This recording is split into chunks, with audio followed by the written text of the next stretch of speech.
Le trafic a repris son cours normal sur le tronçon Abidjan-Zaguié, ainsi que le service de péage au poste de Thomassé. C'est le constat fait par le directeur général du FER, Fonds d'entretien routier, lors de sa visite de terrain ce samedi 2 janvier 2021. En compagnie du commandement supérieur de la gendarmerie, Lansine Diaby est allé se rendre compte de ce qui s'est passé dans la nuit du 31 décembre 2020 au 1er janvier 2021. Si les dégâts matériels sont considérables, l'on retient qu'il n'y a pas eu de perte en vie humaine. Lansine Diaby fait des propositions pour la sécurisation des postes à péage et à pesage.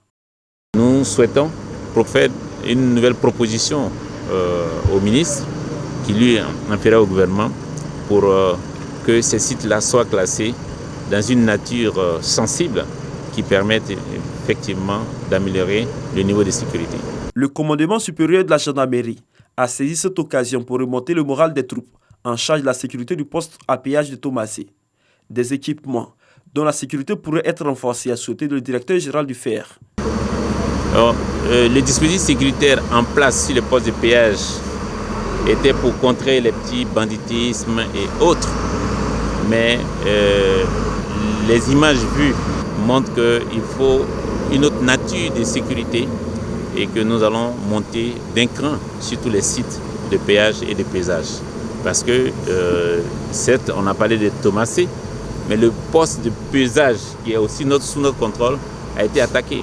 Il faut rappeler que le poste à péage de Thomassé a été la cible d'une attaque armée dans la nuit du 31 décembre 2020 au 1er janvier 2021.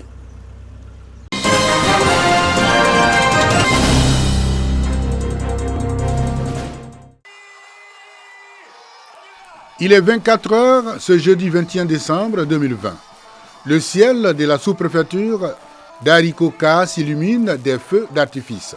Une première dans le quotidien des populations de ce village du département de Niakara. Nous avons organisé ce réveillon de la Saint-Sylvestre ici à Arikoka, sous-préfecture, invitant ainsi toutes les populations de sorte à communier avec elles et surtout passer la transition vers la nouvelle année 2021 ensemble. C'est un don du député de Niakara aux populations afin de leur permettre de passer les fêtes de fin d'année dans la joie.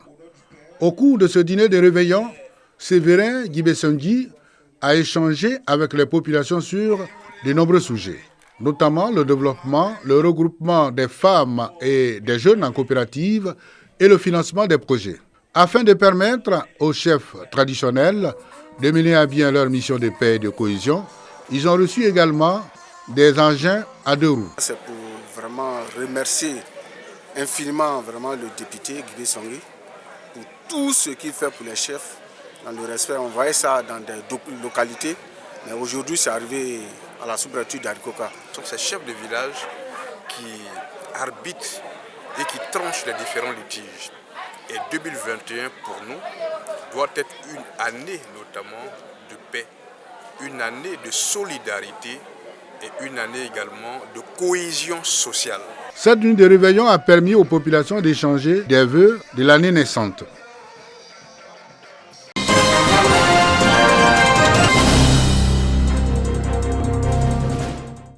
Commune d'Abobo. Il est 19 h et déjà la scène du Festival 10, le festival des arts culturels d'Abobo est surchauffé. Les artistes de renom font danser et vibrer le complexe sportif d'Abobo.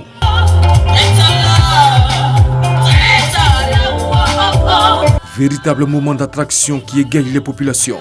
Le Festival 10 a pour objectif de leur permettre de communier dans un esprit d'unité et de passer d'agréables fêtes de fin d'année.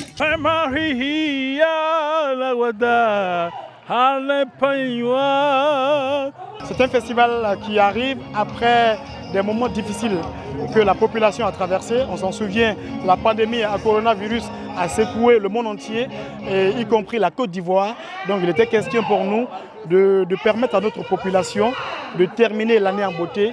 Le représentant du ministre de la Culture et de la Francophonie et le représentant du parrain, maire de la commune d'Abobo, ont salué l'initiative des organisateurs et se sont engagés à les accompagner. Le Festica est un festival qui est venu au sortir de la crise donner une bonne image à la commune d'Abobo pour faire connaître mieux Abobo sur le plan de la culture, Surtout que, comme je l'ai indiqué, c'est la commune qui porte la culture dans les districts d'Abidjan et même en Côte d'Ivoire. Le Festica est le cadre privilégié de l'exercice de la cohésion sociale et du vivre ensemble qui tiennent tant à cœur à nos gouvernants, notamment au président de la République et à tout le gouvernement.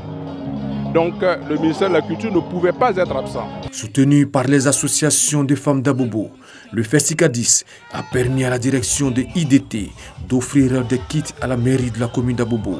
Une visite des stands a mis fin à la soirée inaugurale.